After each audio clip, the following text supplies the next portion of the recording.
در تالار کتابخانه ولایتی عمومی به نام تاشخواجه اسیری نشست نوبتی محفل همایون برگزار گردید. قبل از آغاز محفل کتاب‌های شاعری عالمشمول سعدی شیرازی تحت عنوان غزلیات عالمگیر سعدی شیرازی به نمایش گذاشته شد.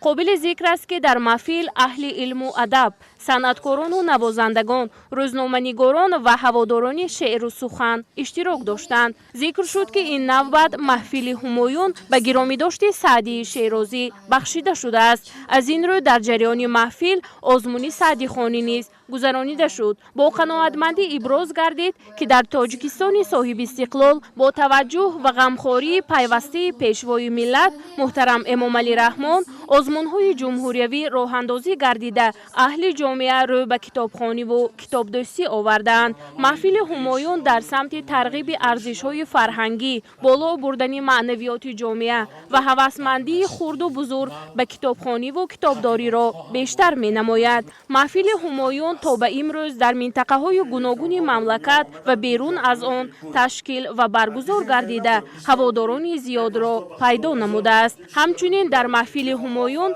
کتاب شاعر اعظم خجسته که بار دوم با تغییر و علاوه‌ها نشر شده است رونمایی گردید.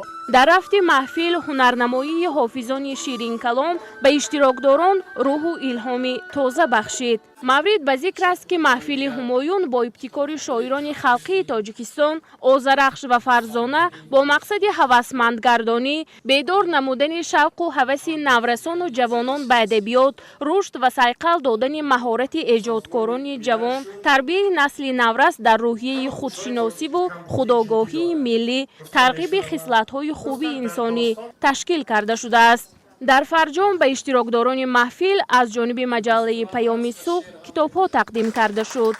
گزارش پریناز احمدزاده، غالب عبدالغفارов، مظفر صابرov برای برنامه اطلاعاتی اخبار.